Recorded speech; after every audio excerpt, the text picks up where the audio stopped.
Human, it's cold outside. Written by Categorical Grant. But human, it's cold outside. You lay on the ground with a contented smile on your face, gently running your fingers through Celestia's mane. Her head rests on your chest and her hooves are wrapped tightly around your midsection. Looking up at the cold white stone ceiling, you focus your attention on the crackling of the fire and Princess Celestia's soft breathing. Squeezing her tightly with your unoccupied arm, you lift up your neck slightly to look at the ornate, bejeweled clock on the wall. Oh crap, it's already 11:30? That's late. The last train back to Ponyville is under an hour. Sighing slightly, you lean down to nuzzle the top of Celestia's head. Alrighty Celestia, thank you so much for inviting me to the castle, but I think it's time I get going. No. She whines, pulling herself tighter to you. I'm too comfortable. She's certainly big for a little pony, but you begin to scoot yourself out from under her regardless. I am too, Your Highness, but I've got to catch a train and I really can't stay. Her head shoots off your chest and she looks at you, seemingly startled. Can't stay? But my little human, it's cold outside. You roll your neck and glance out the window. Thick clumps of snow are falling in front of what is otherwise a pitch-black sky. A gust of wind arrives at that moment, seemingly accentuating your pony friend's point and blowing the snow sideways across your view. Well, of course it is, it's winter. You reply with a furrowed brow. I appreciated the chat and the cider and even our little cuddle session, but I've got to go away. But it's so cold outside. She repeats again as if she hadn't made herself heard the first time. You roll your eyes. Princess Celestia, this visit, the entire evening, I had really hoped you had gotten my invitation and were coming. Princess Celestia interjected, grasping at what she falsely considered to be a hole in the conversation. Was so very nice. You finish your sentence. But you already feel cold though. She gasps, placing a hoof over one of your hands. Your little hoofsies. Fingers. Your little fingers feel just like ice. Oh, don't be so melodramatic. You say, finally pulling your body out from under her and putting on your hat. Getting back to Ponyville just requires a quick walk to the train station. Besides, Spike will start to worry. Before you can get up, Celestia wiggles over and pins you to the floor, looking down at you from above with what is obviously a very concerned, even hurt expression. Spike would be worried for your safety in this weather. What's your hurry? I bet Twilight's already pacing the floor. You respond, not too charmed with the princess's cuddly restraint tactics. My former student would do well to worry less. Now listen to that fire. Princess Celestia hummed. It's so nice, isn't it? The rippling noise of the fire was indeed calming. So too was the scent of burning pine that filled the room. In fact, almost everything around you was very nice. What was not nice was having 350 pounds of Pony Princess squashing you into the floor. Well, I live with Twilight, so her mental health is a priority too. It's time for me to scurry. You try to escape from under Celestia's grapple to no avail. My little human, please don't hurry. She whines, holding your limbs down with a combination of her magical aura and deceptive strength. I'm concerned for you. The quivering frown on Celestia's face tears into your heart. You look over at the clock, pausing to make a quick calculation before speaking again. Well, I have time for maybe half a drink more. Princess Celestia hops up joyously. Oh good, I'll go pour you something. Why don't you wind up one of my music boxes while I do that?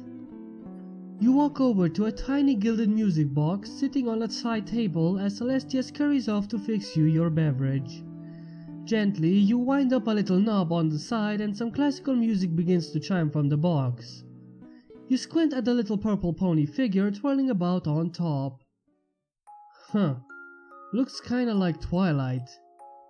Princess Celestia returns over to you, a short glass filled with heady brown liquid floating in her magical aura. Nabbing it with your hand, you swirl it around a few times. Well, I should still go after I finish this. I can't imagine what every pony else in Ponyville might think. Don't you dare think about leaving. Celestia scolds. It's too cold for you to go safely. You take a hearty swig of the drink Celestia poured for you, ignoring her entreaty. It tastes excellent, but the flavor is overpowering. Intoxicating even. Say, what's in this drink? Celestia responds to your passive-aggressive conversational behavior with some of her own. It is far too late to get a cab to the train station. Not many cabs are even out in this weather. You shake your head in frustration and look up at Princess Celestia. Something about her tired, sad expression hits your heart. Putting down your drink and closing the gap, you wrap your arms around her neck in a sweet hug which she returns.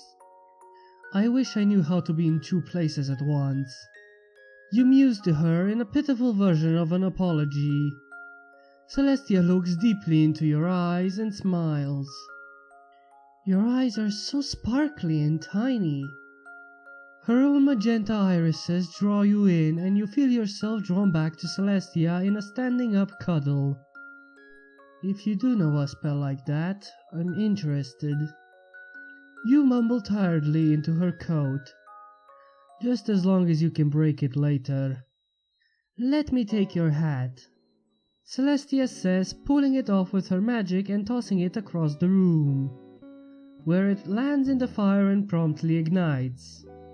Without removing yourself from the hug, you look into the fire silently, too shocked at what had happened to feel any clearly defined emotions. Oops. Celestia hums somewhat half-heartedly. You finally process enough information to develop feelings about the situation. Letting out a growl, you release your grip on Princess Celestia and step back to shoot her your best angry eyes. I'm not staying! No, no, no, Your Highness! Do you mind if we lie down on the couch for just a moment? Princess Celestia asks, giving you a gentle but firm shove backwards onto the cushy piece of furniture and completely ignoring your last statement. You grunt in annoyance as you hit the couch and Celestia quickly scrambles over, lying next to you and resting her head on your chest again. She unfurls a warm, soft wing to cover you as well and lets out a blissful sigh. You struggle a little bit, but quickly give up. At least I can say that I tried to get out of this darn castle. What's the sense in doing that? All it's going to do is hurt my feelings. Celestia pouts, giving you a squeeze. I'm a princess, you should be extra nice to me. With a quick and unexpected roll off of the couch and out of Celestia's grasp, you stand up and brush yourself off. Look, I really can't stay. You briskly walk over towards the chamber door. Celestia hops off of the couch and follows you quickly. Don't be such a holdout, I mean it's so cold outside. You both say simultaneously, albeit with very different tones. Yeah, I know. You groan, opening the door but addressing Celestia over your shoulder. I've got to get home. Home? A new voice cries from right behind the door you just opened. But human, you'll freeze out there. You growl and turn your head forward to look at Princess Luna. Luna, I don't want to have this discussion. If you're worried about me, why don't you lend me a coat or a warm scarf or a hat to replace the one Celestia set on fire? You can't leave. Luna continues just as incredulous as before. The snow will be up to the middle of your legs. What do you call that? The knee? Yes, it's up to your knees out there. You cannot possibly leave. You should listen to my sister. Celestia calls from behind you. You realize you're trapped between the two princesses and your heart begins to beat a little quicker as your mind rushes over potential escape plans. Both of you were just grand hosts. You have plead, but you didn't even give me a single ear scratch. Luna whines.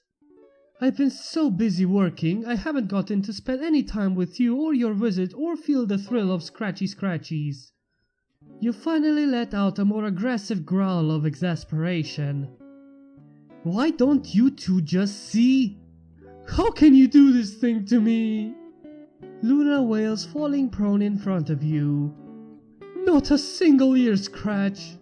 There is bound to be gossip about the yin-yang in Ponyville tomorrow if I don't get back. You argue, pointing a thumb in the rough direction of the village for emphasis. Maybe they'll think I went on a bender or was kidnapped or something. My sorrow is eternal. Luna moans, looking up at you with a big pout, watery eyes and a quivering lower lip. First 1,000 years on the moon, and now this? Leaving Hurley in the dangerous cold without so much as even a hug to remember you by after you freeze to death. You feel your resistance slowly fade away as your frustration morphs into weariness and an overwhelming desire to hug the soft, flirty princesses. Well, at least there will be plenty implied in the conversation. You sigh, rubbing your eyes. It'll be interesting to hear it all too. If the freezing doesn't kill you, the pneumonia will, warns Luna dramatically. We still wholeheartedly reject germ theory. I really can't stay.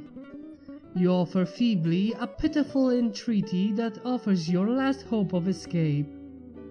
Oh, just stop holding out on us. Celestia chimes in, clearly having noticed your fortitude crumbling before Luna's onslaught. It's too freaking cold outside. You mutter, moving back over to sit on the couch and collapsing. Yes, much too cold for you to leave, offers Celestia. Her ears perking up, Princess Luna hops off of the ground and looks up at you hopefully. Ah, too cold outside indeed. If I agree to stay the night and let you both cuddle me, will you get off my back? You ask, hands running through your hair in exhaustion. Yes! They both shout immediately, ushering you over to the couch with slightly too hard muzzle pushes. You collapse on your back and they immediately scramble to position themselves on top of you, one pony slightly on either side. With a very slight grin, you reach up to scratch behind Luna's ears, causing her to squeal in delight. A flash of magic later and both ponies suddenly have mistletoe tied to their horns. Celestia looks down at you knowingly while Luna appears confused for a few moments before awareness dawns on her features and her expression moves to match her sister's. You frown up at them as strongly as you can. No, absolutely not. Come on, dear, it's heartwarming. Celestia cajoles, moving her muzzle closer to your face. Tradition must be followed, Luna declares authoritatively, trying her best to sound sagely. You let out a hissing sigh. All right, fine. Their expressions light up immediately, but you jump on the opportunity to extinguish their joy. But cheeks only. Princess Luna sticks her tongue out at you. Fine.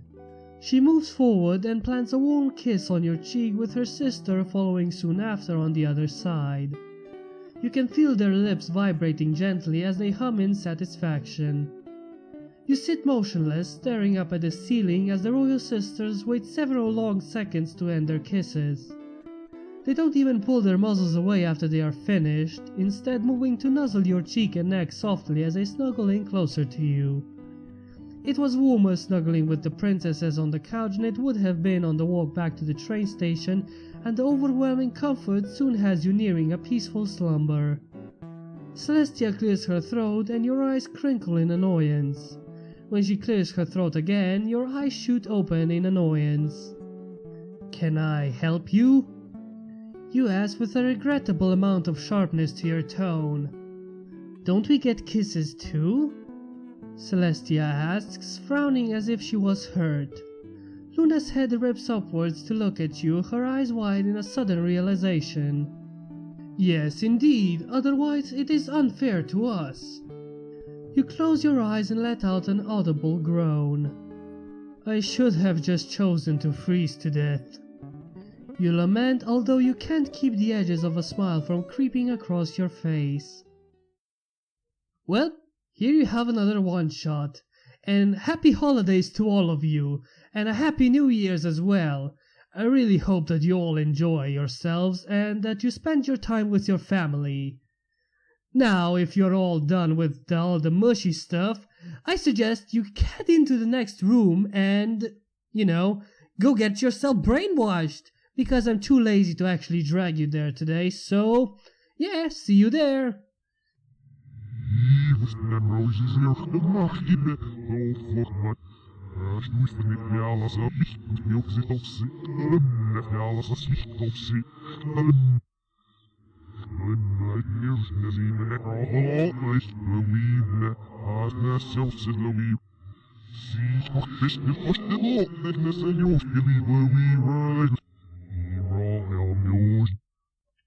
Bye.